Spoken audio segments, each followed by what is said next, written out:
In 1943, in the frozen heart of Nazi-occupied Norway, a 9-year-old girl named Solveig Nordland stood on a railway bridge holding a jump rope and a tin can full of stolen axle grease,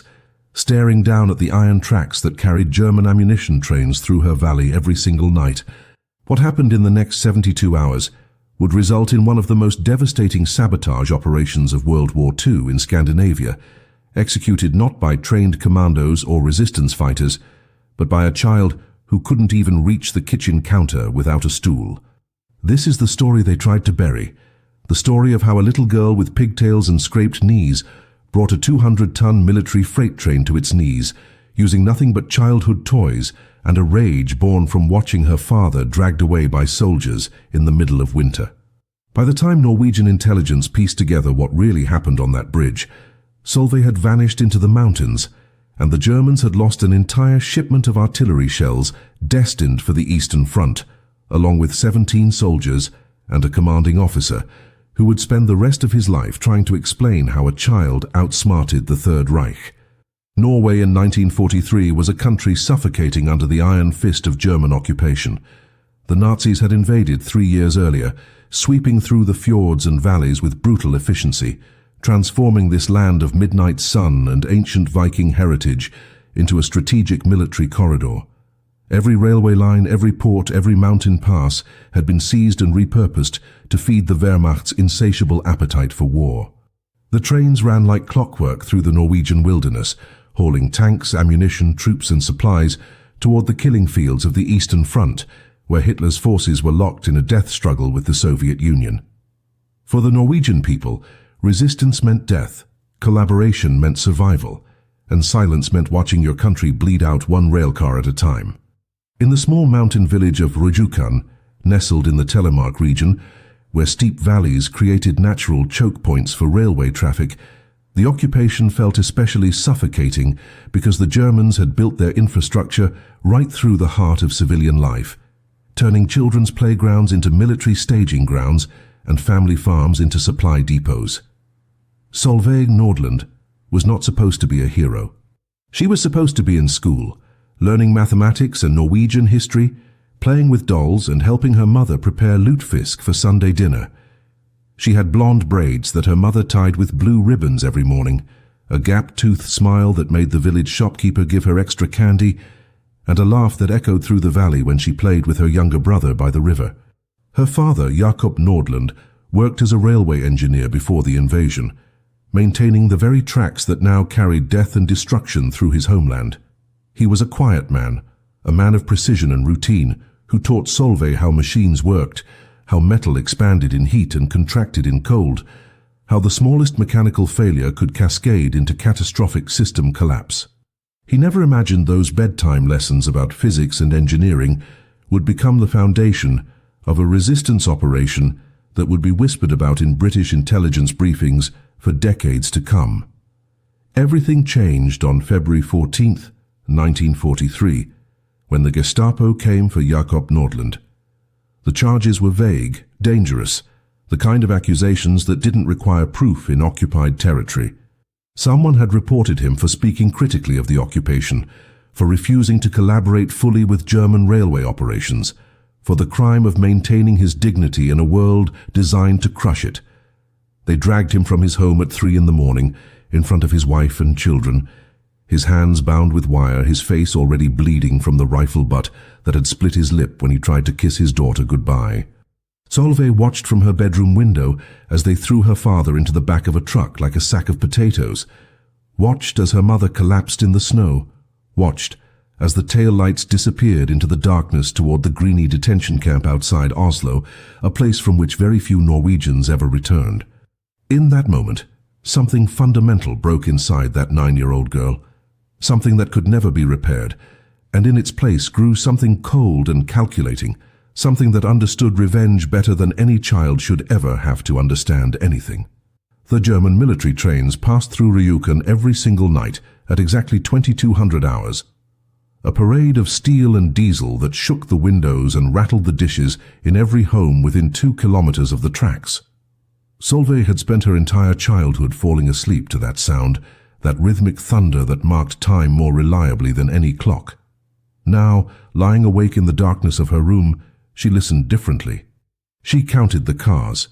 She timed the intervals between trains. She memorized the routes, the speeds, the locations where the trains slowed to navigate the curves that wrapped around the mountainside like a serpent. Her mother thought she was catatonic with grief, but Solveig was planning, calculating, remembering everything her father had taught her about railways, about metal fatigue, about friction coefficients, and the critical importance of lubrication in mechanical systems. She knew the Germans checked the tracks for explosives and sabotage every morning, knew they had patrols and dogs and spotlights that swept the valley at night. But she also knew something the Germans didn't know. Something her father had mentioned once during a repair job.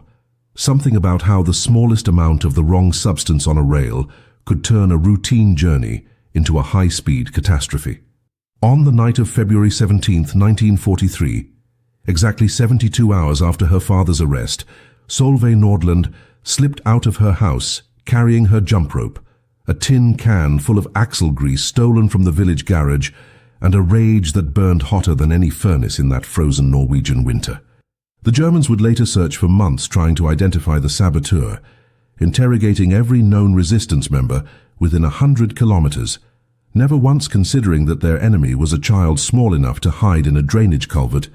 patient enough to wait 3 hours in sub-zero temperatures, and angry enough to risk everything for a father who might already be dead. What she did on that bridge, in the darkness between moonset and dawn, would become a classified case study in unconventional warfare, a story so improbable that British Special Operations Executive would initially dismiss Norwegian intelligence reports as exaggerated propaganda. But the derailment was real, the casualties were documented, and somewhere in the mountains of Telemark, a little girl with a jump rope had just declared war on the Third Reich. The railway bridge where Solveig chose to make her stand was officially designated as Checkpoint 7 by the German occupiers,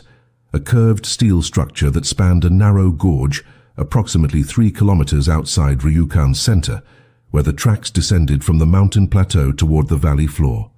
The bridge itself was unremarkable by engineering standards, built by Norwegian workers in the 1920s to handle civilian freight traffic, never designed to support the weight and frequency of military transport that now thundered across its spine every single night. German engineers had reinforced the structure with additional support columns after the invasion,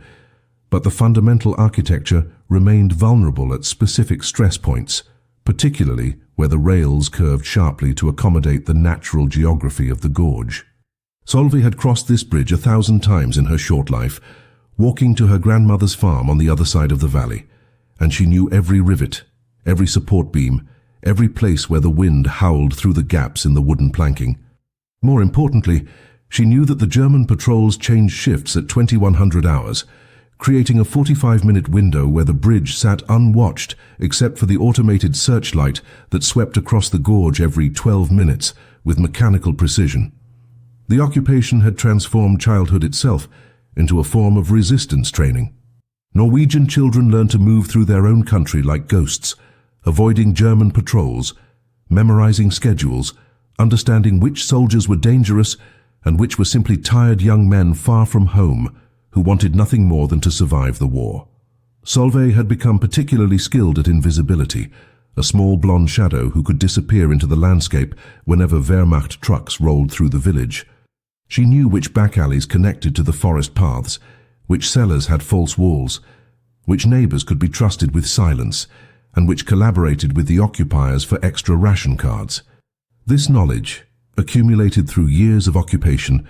through whispered conversations between adults who thought children weren't listening, through careful observation of patterns and routines,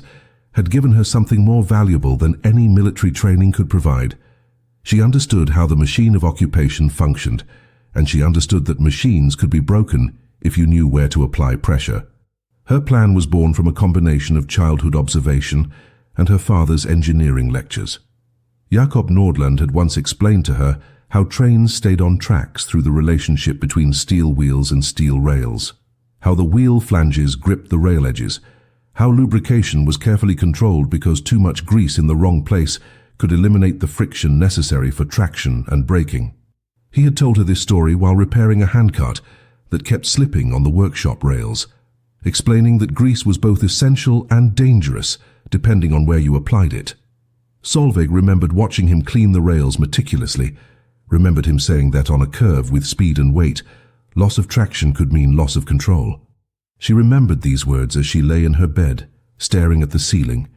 listening to the trains pass in the night. The Germans checked for explosives and cut cables, but they never checked for grease because grease was everywhere in a railway environment, invisible against the dark metal, indistinguishable from normal maintenance residue. The jump rope was her father's idea, though he never knew it. He had taught her about tripwires when she was 7 years old, showing her how resistance fighters might string cables across roads to catch motorcycle riders, explaining the physics of tension and sudden release. A jump rope was just a soft cable, bright blue with wooden handles, the kind every Norwegian girl owned, completely innocent if anyone found it. But stretched across a rail at the precise moment, a wheel flange passed over it. Wrapped tight and anchored properly, it could jam into the gap between wheel and rail, could create a sudden resistance point that, combined with grease-slicked rails on a curve, might be enough to push the mechanical tolerances past their breaking point. It was an insane plan, the kind of thing that would never work in a controlled environment. But in the chaos of night, with speed and weight and curve geometry all conspiring together, Solveig believed it might create just enough disruption to matter. On the afternoon of February 17th, Solveig told her mother she was going to visit her friend Astrid on the other side of the village. Instead, she walked to the garage where her father used to work, now operated by a Norwegian collaborator named Olsen, who serviced German vehicles and pretended not to notice when small amounts of supplies went missing. She waited until Olsen went inside for lunch, then slipped into the maintenance shed and found what she needed, a tin can, rusty and dented, which she filled with thick axle grease from one of the drums stacked against the wall. The grease was dark and viscous, smelling of petroleum and metal, and she sealed the can with a piece of cloth torn from her coat lining. She hid the can under her dress, the cold metal pressed against her stomach making her shiver, and walked home through the snow-covered streets like any other child returning from an afternoon of play, her jump rope hanging from her hand, blue handles clicking together with each step, innocent as Christmas morning. Solveig left her house at 20 hours and 15 minutes, exactly 45 minutes before the scheduled patrol shift change, dressed in her darkest winter coat with the tin can of grease wrapped in cloth and secured inside a small knapsack that had once carried her school books. Her mother was in the kitchen with neighbors, women who gathered each evening to share what little food they had and speak in hushed tones about husbands and sons who had disappeared into German detention camps. Nobody noticed when Solveig slipped out the back door into the February darkness, and even if they had, a child walking through the village at night was not unusual in occupied Norway, where families were scattered and fractured, where children often carried messages or food between households because German soldiers were less likely to stop a small girl than a grown man. She moved through the familiar streets with practiced efficiency, avoiding the main roads where Wehrmacht patrols drove their routes with headlights cutting through the winter fog, instead taking the network of footpaths and alleys that connected the village like capillaries feeding a dying body. The temperature had dropped to minus 15 degrees Celsius, cold enough that Solveig's breath crystallized in the air, cold enough that metal burned when touched with bare skin, cold enough that any German soldier assigned to outdoor patrol duty would be more focused on staying warm than watching for threats. This was precisely what she counted on, this human tendency to seek comfort even in the middle of war, this predictable weakness that made occupation forces vulnerable to someone small enough and determined enough to exploit it. She crossed through the Johansson farm where the family kept their heads down and asked no questions, climbed over the stone wall that marked the property boundary, and entered the pine forest that covered the mountainside like a dark blanket. The forest floor was deep with snow, but underneath the dense canopy the accumulation was lighter, and Solveig knew the paths that wound between the trees, paths she had walked since she was old enough to follow her father on his maintenance inspections of the remote railway sections. It took her 35 minutes to reach the bridge, moving carefully through the darkness, stopping frequently to listen for patrols or guard dogs, her heart hammering so hard she thought it might burst through her chest. The Germans had installed floodlights at the main railway junctions, but this bridge was considered secondary infrastructure, protected only by the regular patrol schedule and the assumption that saboteurs would target more strategic locations closer to the German supply depots. The searchlight mounted on the south side of the gorge swept across the bridge every 12 minutes with mechanical precision, a rotating beam that illuminated the steel structure for approximately 15 seconds before continuing its arc across the valley. Solveig had timed this light dozens of times from her bedroom window, counting the seconds in her head, memorizing the rhythm until she could predict its movements with her eyes closed. She waited in the tree line, watching the light complete 3 full rotations, confirming the pattern had not changed, then moved during the darkness between sweeps. The bridge deck was a lattice of steel beams and wooden planks, slick with ice and treacherous in the darkness, suspended 20 meters above the rocky gorge where a frozen stream caught occasional moonlight like a silver scar. Solveig crawled on her hands and knees along the maintenance walkway that ran beside the tracks, feeling her way forward, the knapsack bouncing against her back, the cold metal of the rails radiating through her gloves. She had chosen her position carefully during weeks of observation, the sharpest point of the curve, where trains had to slow from 80 kilometers per hour to approximately 50 to navigate the bend safely, where the outer rail took the most stress, where the geometry of the turn created maximum lateral force against the wheel flanges. This was where her father would have looked for wear and stress fractures during maintenance inspections, and this was where she would apply her own form of maintenance, the kind designed not to preserve, but to destroy. The grease came out of the can thick and resistant in the cold, and Solveig had to use both hands to scoop it onto the rail surface, spreading it in a continuous layer approximately 2 meters long, centered on the apex of the curve. Her father had taught her that consistency mattered in engineering, that uniform application created uniform results, and she worked methodically despite her shaking hands and the searchlight that swept overhead every 12 minutes, forcing her to freeze in place like a rabbit hiding from hawks. She used nearly the entire can, creating a slick coating that looked like shadow against the dark metal, invisible unless someone knew exactly where to look and what to look for. Then she took her jump rope, bright blue and cheerful and utterly incongruous in this place of steel and war, and began to wrap it around the inner rail directly in the path where the wheel flanges would pass, wrapping it tight and securing both handles to the rail bolts, creating a soft obstacle that would catch and bind and jam into the precise gap between wheel and rail at the exact moment when traction was already compromised by grease. It was elegant in its simplicity, terrifying in its audacity, and Solveig had no idea if it would work at all or if she had just wasted her father's last chance at justice on a child's desperate fantasy. Solveig finished her work at 21 hours and 37 minutes, leaving her exactly 23 minutes before the scheduled arrival of the ammunition train that German logistics manifests identified as Transport 47, a high-priority convoy carrying artillery shells, anti-tank munitions and small arms ammunition from the Norwegian coastal depots to Wehrmacht units fighting in the Leningrad sector. She retreated from the bridge using the same maintenance walkway, moving backwards on her hands and knees so she could watch for any sign that her sabotage had been detected, but the searchlight continued its mechanical rotation, indifferent to the trap she had laid across the rails. Once back in the tree line, she found a depression in the snow behind a fallen pine tree, approximately 50 meters from the bridge, a position that offered concealment and a clear line of sight to the tracks. The cold was becoming dangerous now, seeping through her coat and into her bones, the kind of cold that made people stupid and slow. But Solveig forced herself to remain alert, forced herself to stay conscious and aware because she needed to see what happened next, needed to witness whether her plan was genius or suicide. The wait was agony measured in frozen minutes that stretched like hours, each breath burning in her lungs, each heartbeat loud enough that she imagined German soldiers could hear it echoing through the forest. She thought about her father in the Greeny detention camp, wondered if he was cold like she was cold, wondered if he was still alive, or if the Gestapo had already executed him for crimes he never committed. She thought about her mother crying in the kitchen, about her younger brother who kept asking when Papa would come home,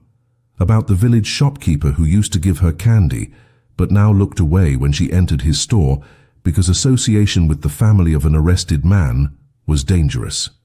The occupation had taught Norwegian children to hate, with a purity that adults could no longer access,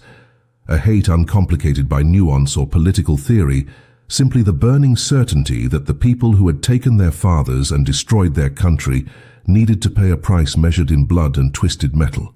At 21 hours and 58 minutes, Solveig heard the distant sound of the approaching train,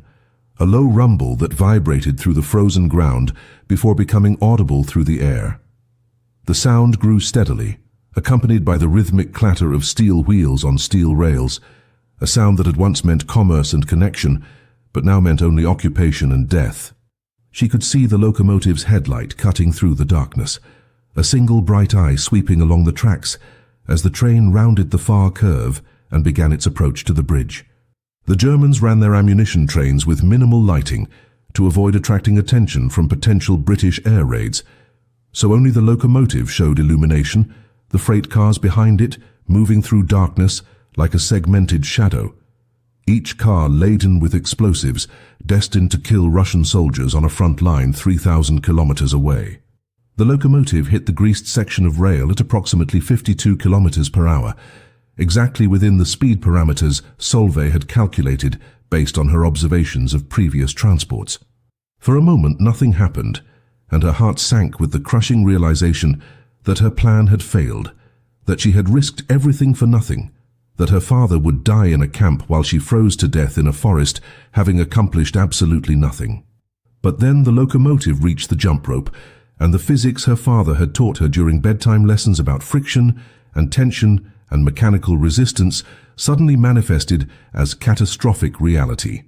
The wheel flange caught the rope wrapped around the rail, and instead of snapping cleanly or pulling free, the rope jammed into the gap between wheel and rail precisely as Solveig had hoped, creating a sudden binding point that combined with the grease-slicked surface to produce a momentary loss of traction on the outer rail at the exact apex of the curve where lateral forces were already pushing the locomotive toward its mechanical limits. What happened next unfolded in slow motion and high speed simultaneously, a cascade of mechanical failure that transformed a routine military transport into a physics demonstration of momentum and mass and the catastrophic consequences of system collapse. The locomotive's front wheels lost their guidance on the outer rail, sliding sideways on the grease layer, while the inner wheels remained locked to their track, creating a rotational torque that twisted the entire locomotive's frame. The jump rope, still wrapped around the rail and now tangled in the wheel assembly, acted like an anchor point that prevented the locomotive from self-correcting, holding it in its slide just long enough for the rear driving wheels to hit the same greased section. The engineer must have felt the loss of control immediately, because Solveig heard the screech of emergency brakes engaging, but on grease-slicked rails, the brakes only locked the wheels without stopping the momentum, and the 200-ton locomotive continued its sideways slide toward the edge of the bridge, with 23 ammunition cars pushing behind it like a steel avalanche that nothing could stop. The sound was biblical, apocalyptic, a shrieking of tortured metal and snapping support cables that echoed across the valley loud enough to wake every sleeping soul in Rjukan. And Solveig watched from her hiding place as the locomotive toppled sideways off the bridge deck, pulling the first 6 cars with it into the gorge below in a twisted chain of destruction that seemed to fall forever before finally hitting the frozen stream 20 meters B. Low with an impact that shook the ground like an earthquake. The remaining 17 freight cars, suddenly freed from the pull of the locomotive but still carrying their enormous forward momentum, began to accordion against each other in a chain reaction of collapsing couplings and buckling steel frames that transformed the orderly military convoy into a chaotic sculpture of destruction. Each car weighed approximately 30 tons when empty, but these were loaded with munitions, and as they slammed into each other with forces measured in millions of joules, the wooden crates inside began to rupture and spill their contents across the twisted wreckage. Solveig watched from her hiding place as the 4th car from the locomotive jackknifed completely, its frame snapping in half and tumbling sideways across the bridge deck, where it hung suspended over the gorge like a broken toy, artillery shells rolling out of its ruptured cargo doors and bouncing down the rocky slope with a sound like church bells in hell. The 5th and 6th cars followed the locomotive into the gorge, their descent creating a secondary impact that sent up a plume of snow and debris that caught the searchlight beam and turned the whole scene into a nightmare tableau of shadow and destruction. The explosion, when it came, was not immediate, and in those suspended seconds between derailment and detonation, Solveig experienced a moment of pure clarity where she understood that she had just crossed a threshold from which there could be no return. She was no longer a 9-year-old girl grieving for her father. She was a saboteur who had just killed German soldiers, and the occupation forces would hunt her with the same merciless efficiency they applied to all partisan activities. The first detonation came from the gorge below,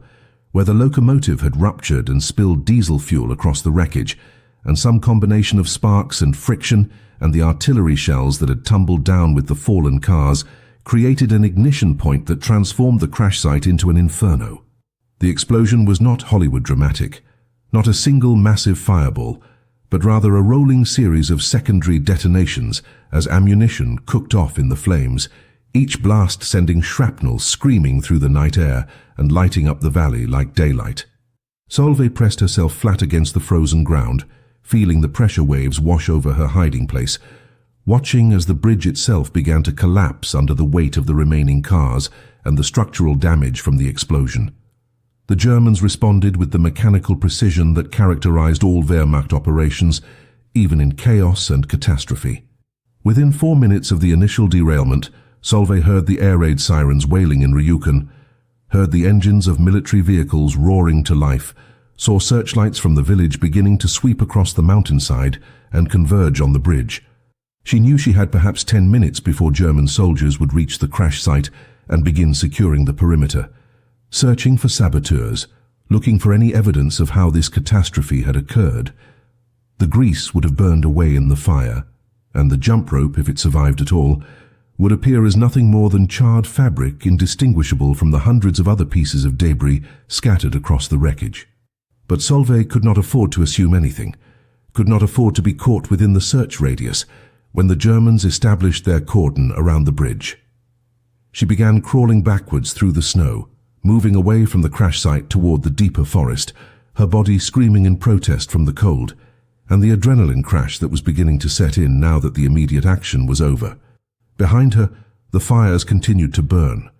ammunition continuing to explode in irregular intervals, and she could hear voices shouting in German, officers barking orders, the sound of boots crunching through snow as soldiers deployed to secure the area. The searchlights were sweeping systematically now, covering every approach to the bridge, and Solveig realized with cold certainty that she could not return to the village, could not go home, because the Germans would interview every resident within 5 kilometers of the derailment, and a child covered in soot and frost and grease stains would be immediately suspect. She had planned the sabotage with meticulous care, but she had not planned the escape, and now she was alone in a winter forest with German soldiers hunting for whoever had just destroyed one of their ammunition trains. The reality of what she had done settled over Solveig like the cold itself, seeping into her bones and making her shake with something beyond temperature. She had killed people tonight, German soldiers who might have been cruel occupiers, or might have been ordinary men far from home, fathers and brothers who would never see their families again because a 9-year-old Norwegian girl had decided that revenge mattered more than innocence. She tried to feel guilt, tried to access some childish remorse for taking human lives,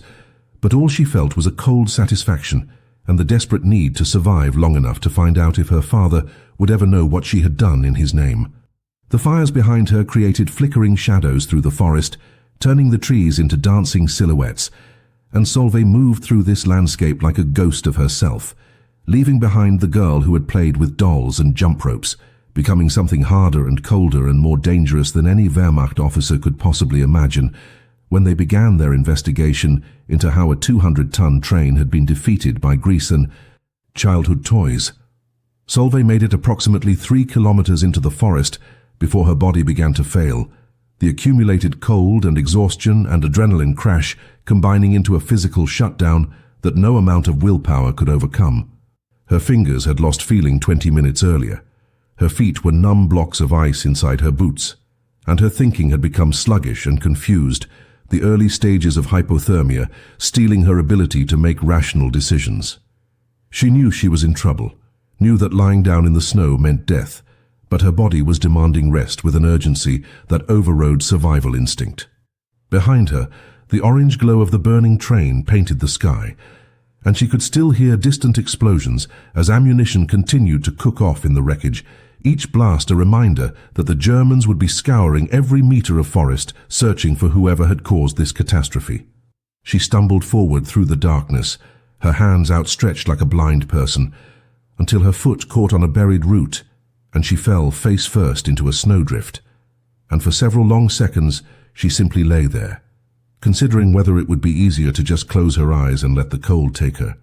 What saved Solveig's life was not heroism or determination, but pure geographical luck combined with the survival instinct of the Norwegian people who had learned to hide resources from occupiers. Her fall had brought her to the base of a rocky outcropping, where decades earlier, possibly centuries earlier, someone had built a small stone shelter, the kind of emergency refuge that shepherds and hunters scattered throughout the Norwegian wilderness for exactly this kind of situation. The shelter was barely large enough for 2 people, half buried in snow and nearly invisible in the darkness,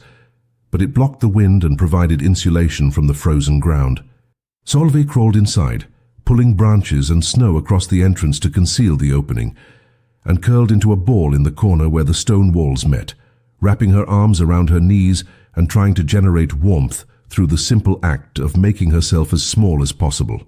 The shelter smelled of earth and old smoke and animal musk, suggesting that someone or something had used this place recently. But Solveig was beyond caring about danger, beyond caring about anything except the desperate need to stop shaking and feel warmth again. She drifted in and out of consciousness through the night, her dreams mixing with reality in ways that made it impossible to distinguish between memory and hallucination. She dreamed her father was with her in the shelter, telling her stories about the old days before the war, before the Germans, when Norway was free and children could play without fear. She dreamed she heard voices outside, German voices speaking rapid commands, and the sound of dogs barking as search teams moved through the forest. But when she forced her eyes open, there was only darkness and silence, and the distant crackle of flames. She dreamed she was back on the bridge, watching the train derail over and over in an endless loop. Except in her dreams the locomotive had faces, and those faces were watching her with accusation and understanding as they fell into the gorge. The cold was an enemy more patient than any German soldier, working its way into her core despite the shelter, despite her attempts to stay conscious, and she felt herself sliding away into the kind of sleep that people don't wake from. Dawn arrived as a grey lightening of the darkness filtering through the gaps in her shelter entrance, and with it came the sound that would change everything, footsteps crunching through snow, approaching her hiding place with deliberate care. Solveig's eyes snapped open, her heart hammering with panic, certain that the Germans had found her, that her short career as a saboteur would end with a bullet in a forest clearing or a trip to Greeny detention camp where her father was waiting. She pressed herself against the back wall of the shelter, making herself as invisible as possible, holding her breath as the footsteps came closer. Then a voice spoke, low and careful, speaking Norwegian with the distinctive Telemark dialect that marked someone as local. The voice belonged to a man, probably middle-aged based on the timbre, and he was not calling for her to surrender, but rather making a simple statement that cut through Solveig's fear like a knife through butter. He knew what she had done, he knew she was nearby, and he was here to help her disappear before the Germans found her and killed her entire family as punishment for her sabotage. The man's name was Henrik Solberg, and he was a member of Milorg, the Norwegian underground resistance network that had been conducting quiet sabotage operations against the German occupation since 1940. Henrik had been in the forest, conducting surveillance on German patrol patterns,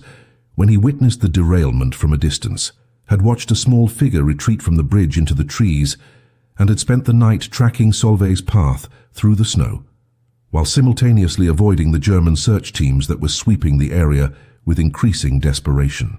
He found her by following the logical path a child would take, looking for shelter near water sources and natural formations, and when he finally located her stone refuge, he knew immediately that time was running short because the Germans had brought tracking dogs from the garrison at Notodden, and those dogs would eventually follow Solveig's scent trail directly to this location. Henrik pulled her from the shelter, barely conscious and hypothermic, wrapped her in his own coat and began carrying her deeper into the mountains toward a network of resistance safe houses that existed in a shadow world the Germans knew existed but could never quite locate or destroy. As they moved through the forest, Henrik told Solveig something that would sustain her through the brutal months ahead. The derailment had destroyed 17 freight cars loaded with ammunition destined for the Wehrmacht's spring offensive on the Eastern Front, had killed 11 German soldiers instantly, with 6 more dying from injuries over the following days, and had forced the Germans to reroute all ammunition shipments through alternate row, chaos that added weeks to their logistics timeline, a delay that would ripple through the entire Wehrmacht supply chain and contribute to failures in military operations that planners in Berlin would never connect back to a 9-year-old girl with a jump rope and a can of stolen grease. The German investigation into the derailment began within hours and would consume Wehrmacht resources for the next 3 months, involving interrogations, forensic analysis, and the systematic terrorizing of the local population in a desperate attempt to identify who had humiliated the occupation forces so completely. The commanding officer responsible for railway security in the Telemark region, Oberstleutnant Friedrich Brenner, arrived at the crash site at dawn on February 18th and immediately recognized that this was not mechanical failure or accidental derailment, but deliberate sabotage executed with a level of sophistication that suggested professional resistance operatives. Brenner walked the length of the destroyed bridge, examined the twisted wreckage in the gorge, and ordered his engineers to conduct metallurgical analysis of the rails and wheels to determine the cause of the loss of traction. What they found confused them profoundly.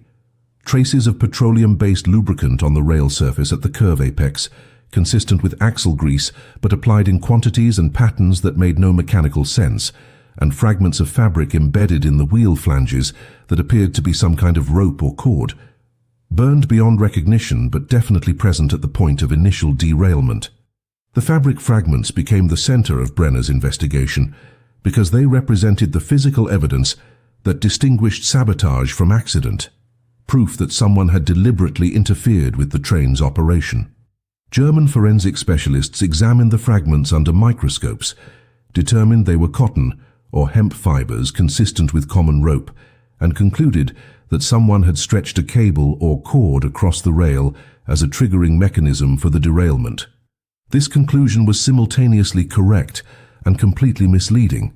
because it led Brenner to search for resistance fighters with access to military-grade equipment, for trained saboteurs who understood railway engineering and explosive timing, for the kind of organized partisan cell that British Special Operations Executive was known to support with weapons drops and radio communications. The possibility that the saboteur might be a child with a toy never entered the calculus of German military intelligence, because it violated every assumption about how resistance operations functioned, and so Brenner focused his investigation on adult males with railway experience, particularly those with family members who had been arrested or killed by occupation forces. The reprisals began on February 20th, when Brenner ordered the arrest of every railway worker in Rijukan and the surrounding villages, approximately 47 men who were taken to the local German headquarters for interrogation. The questioning was brutal and systematic, involving techniques that left men broken and bleeding, confessing to crimes they never committed simply to make the pain stop. 3 men died during interrogation. Their bodies returned to their families with warnings that resistance activities would be met with collective punishment. Brenner also implemented a policy of hostage-taking, randomly selecting 10 civilians from Rijukan, who would be held in detention and executed if the saboteur was not identified within 30 days. These hostages included the village schoolteacher, the doctor, 2 shopkeepers and 6 farmers, all innocent of any resistance activity, all serving as human leverage to force the community to surrender whoever had destroyed the ammunition train. The village lived under this threat like a knife suspended over their collective throat, and the pressure to identify a saboteur, any saboteur, became almost unbearable. Solveig knew nothing of these reprisals because Henrik had taken her deep into the mountain wilderness, where Milorg maintained a series of hidden camps supplied by British airdrops and staffed by resistance fighters who had fled German arrest warrants. The camp where Solveig recovered was a collection of rough shelters dug into the mountainside and covered with earth and branches, invisible from the air, accessible only by paths that required knowledge of specific landmarks to navigate. She spent 3 weeks recovering from hypothermia and frostbite, losing 2 toes on her left foot to gangrene, tended by a resistance medic who had been a veterinarian before the war and who treated human injuries with the same practical efficiency he had once applied to wounded livestock. The other resistance fighters treated Solveig with a mixture of awe and discomfort, unsure how to process the fact that a child had accomplished what trained operatives had been attempting for years, a successful derailment that had caused massive German casualties and supply disruption without any resistance losses. The psychological impact of what she had done began to manifest during her recovery, emerging as nightmares that left her screaming in the darkness, as flashbacks triggered by the sound of anything mechanical, as a bone-deep certainty that she had murdered people, and that murder, even in service of resistance, had stained her in ways that could never be washed clean. Henrik sat with her during the worst nights, this grizzled resistance fighter who had killed German soldiers in ambushes and sabotage operations, and he tried to explain to a 9-year-old girl that war created impossible moral situations where survival sometimes required becoming the kind of person you never wanted to be. He told her about the hostages in Rjukan, about the interrogations and the reprisals, and he watched her face crumple with the understanding that her action had not only killed German soldiers, but had also brought suffering to innocent Norwegians who were now paying the price for her revenge. This was the education the occupation provided its children, not mathematics or literature, but the brutal calculus of resistance, where every action carried consequences that rippled outward in ways that could never be predicted or controlled, and where the line between hero and murderer was so thin it might as well not exist at all. The decision about what to do with Solveig became a point of bitter debate among the Milorg leadership in the Telemark region, splitting the resistance cell between those who saw her as a liability who needed to be hidden indefinitely, and those who recognized her propaganda value as a symbol of Norwegian defiance. Henrik argued passionately that Solveig should be evacuated to Sweden through the underground railway that smuggled refugees and escaped prisoners across the border, pointing out that a 9-year-old girl could not survive indefinitely in mountain camps, and that her capture would give the Germans exactly the kind of propaganda victory they desperately needed to justify their brutal reprisals. But the cell commander, a former Norwegian army captain named Lars Haugland, saw something different in Solveig's story. Proof that ordinary Norwegians, even children, were capable of striking back against the occupation, evidence that resistance was not limited to trained soldiers, but lived in the heart of every person who had suffered under German rule. Haugland believed that news of the derailment, executed by a child using nothing but common materials, could inspire resistance activities across occupied Norway and demonstrate to the Allies that the Norwegian people had not surrendered, despite 3 years of brutal occupation. The compromise they reached would shape intelligence operations for the remainder of the war and establish protocols for handling child operatives that British Special Operations Executive would later incorporate into their training manuals. Solveig would remain in Norway, hidden within the resistance network, but her identity would be protected through a carefully constructed cover story that attributed the derailment to a fictitious adult saboteur. Milorg would leak information to their contacts in Norwegian intelligence in London, providing enough detail about the derailment method to establish credibility while obscuring the actual identity of the operative who had executed the plan. This allowed the resistance to claim credit for the operation, boosting morale among occupied Norwegians and demonstrating capability to British planners who were constantly evaluating which resistance movements deserved continued material support, while simultaneously protecting Solveig from becoming a target for German revenge. The Germans would continue searching for an adult male saboteur who matched their preconceptions, never suspecting that their quarry was a child recovering from frostbite in a mountain camp 50 kilometers from the crash site. The leaked intelligence reached London through the Shetland bus, the covert naval operation that ran small fishing boats between occupied Norway and British-controlled Scotland, carrying refugees, intelligence reports, and occasional resistance fighters who needed extraction. The report that arrived at the Norwegian government in exile headquarters described a sophisticated railway sabotage operation utilizing low-tech methods to achieve high-impact results, and it immediately caught the attention of British intelligence analysts who were constantly searching for replicable tactics that could be taught to resistance movements across occupied Europe. The method was brilliant in its simplicity, common materials available anywhere, minimal technical expertise required, plausible deniability because the evidence burned away in the subsequent fire, and devastating effectiveness against a target that the Germans considered secure. Within weeks, Special Operations Executive was incorporating variations of the technique into their sabotage curriculum,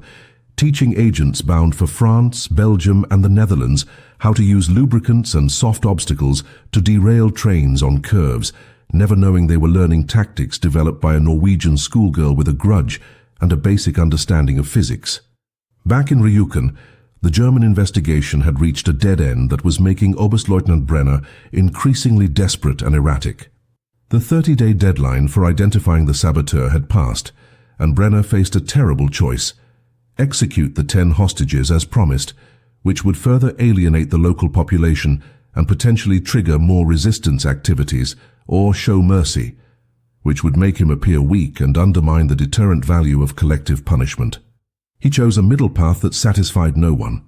executing 5 of the hostages while releasing the other 5 with warnings, a decision that demonstrated neither sufficient brutality to terrorize the population into submission nor sufficient humanity to win any cooperation. The executed hostages included the village doctor and 2 of the farmers,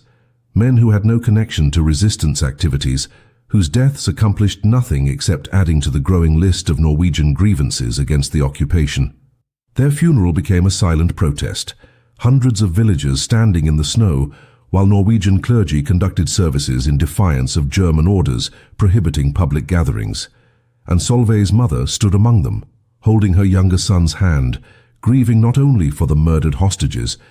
but for the daughter who had disappeared and who she assumed was either dead in the mountains or captured by the Germans and facing interrogation in Esse. Home basement cell in Oslo. The truth was simultaneously better and worse than her mother could imagine. Solveig was alive, relatively safe, but irrevocably changed by what she had done and what she had learned about the cost of resistance. She spent her days in the mountain camp learning skills that no child should need: how to move through forest without leaving tracks, how to identify German patrol patterns, how to construct emergency shelters, how to survive on minimal food and water, how to kill if necessary. The resistance fighters treated her as a comrade rather than a child, recognizing that the derailment had stripped away whatever innocence she might have retained, and she absorbed their lessons with the grim determination of someone who understood that survival in occupied Norway required becoming harder than the occupation itself. At night, she lay in her shelter and thought about her father in Grini detention camp, wondered if he had heard about the derailment, wondered if he knew somehow that his daughter had taken revenge for his arrest, wondered if he would be proud or horrified when he learned what she had become. The war had stolen her childhood and replaced it with something colder and more dangerous, and there was no path back to the girl who had played with jump ropes and believed that adults could protect her from the darkness of the world. Solveig remained with the Milorg resistance for 18 months, moving between mountain camps and safe houses as German pressure intensified and then gradually diminished as the Wehrmacht's focus shifted from occupation security to the collapsing Eastern Front, where Soviet forces were beginning their inexorable push westward. During this period, she participated in 3 additional sabotage operations, always in a support role rather than as primary operative, carrying supplies and messages between resistance cells while German soldiers searched for adult saboteurs and never paid attention to the small blonde girl who occasionally appeared in villages, buying food or delivering packages. The war had taught her to weaponize her own innocence, to understand that German soldiers saw children as harmless, precisely because their training and doctrine never prepared them to consider that a 9-year-old could be more dangerous than a platoon of trained infantry. She became a ghost moving through occupied Norway, known to resistance fighters by the code name Blåbær, Blueberry, a name that referenced both her blue jump rope and the small wild berries that grew throughout the Norwegian mountains, common and overlooked until you understood their value. The news about her father came in August of 1944, delivered by a Red Cross representative who had been allowed limited access to Greeny detention camp as part of negotiations around prisoner treatment. Jakob Nordland had survived his imprisonment, barely enduring interrogations and forced labor that had reduced him from a robust railway engineer to a skeletal figure weighing 42 kilograms when the Red Cross finally photographed him for their records. He had never been formally charged with any crime, never received a trial, simply held indefinitely as punishment for the vague offense of insufficient enthusiasm for the occupation. The Red Cross managed to secure his release in September as part of a prisoner exchange involving wounded German soldiers, and he returned to Rjukan more dead than alive, walking with a cane and speaking in whispers because his vocal cords had been damaged during an interrogation, where he had been forced to swallow water until his lungs filled and he drowned, and was revived and drowned again. His wife wept when she saw him, and his son didn't recognize the broken man who claimed to be their father, and Jakob asked immediately about Solveig, about his daughter who had disappeared the same night as the great derailment that everyone in Greeny had heard about and celebrated as proof that Norwegian resistance was real and active and dangerous. The reunion between father and daughter happened in October of 1944, arranged by Milorg through careful coordination and security protocols in a farmhouse 50 kilometers from Rjukan, where Jakob was brought under the pretense of receiving medical treatment from a rural doctor. Solveig had grown taller during her time in the mountains. Her face had become leaner and harder. Her eyes had acquired the 1,000-yard stare of someone who had seen too much violence.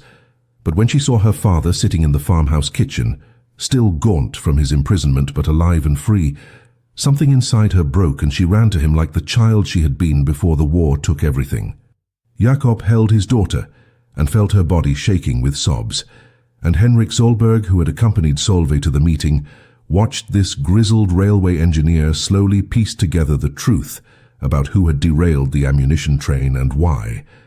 Watched the progression of emotions across Jakob's face as he moved from confusion to disbelief to horror to something that might have been pride mixed with unbearable grief. Henrik confirmed what Jakob had already begun to suspect,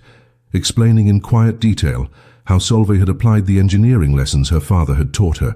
how she had used grease and a jump rope to accomplish what trained saboteurs had failed to achieve, how her action had killed 17 German soldiers and disrupted Wehrmacht logistics for months,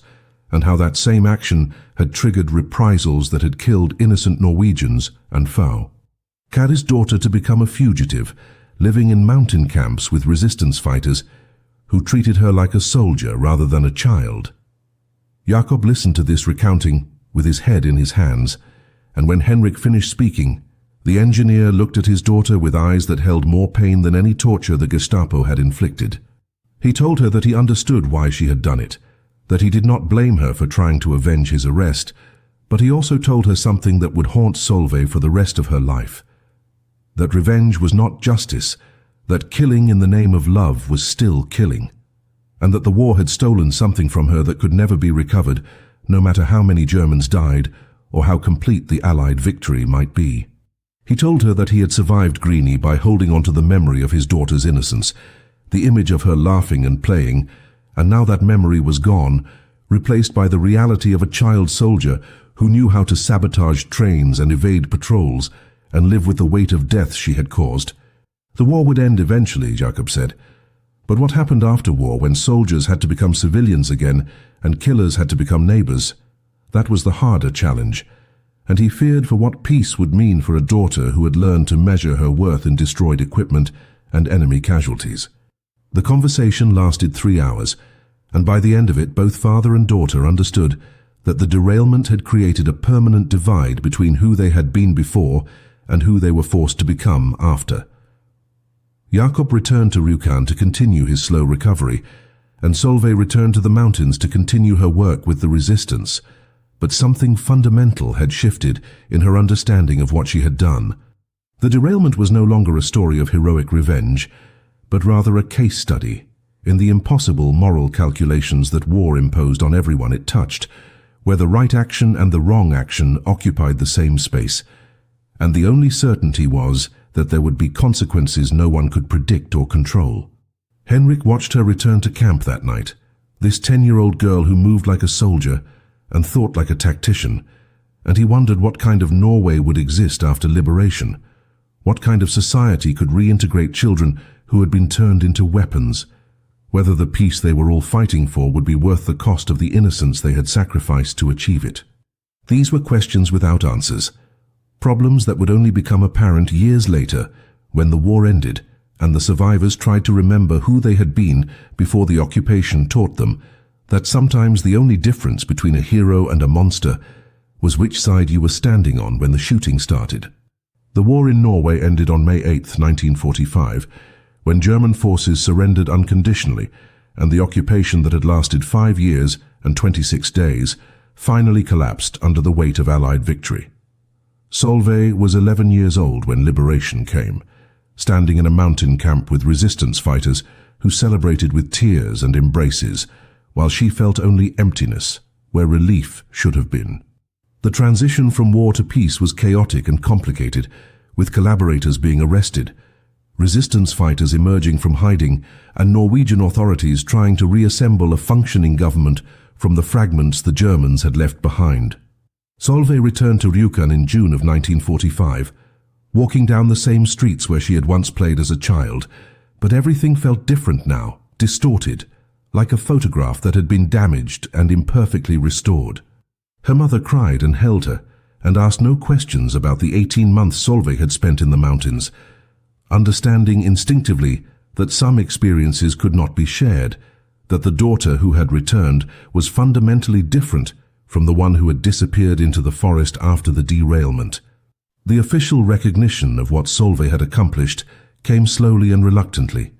filtered through a Norwegian government that was deeply uncomfortable with the idea of child soldiers and the moral implications of celebrating a 9-year-old's act of sabotage.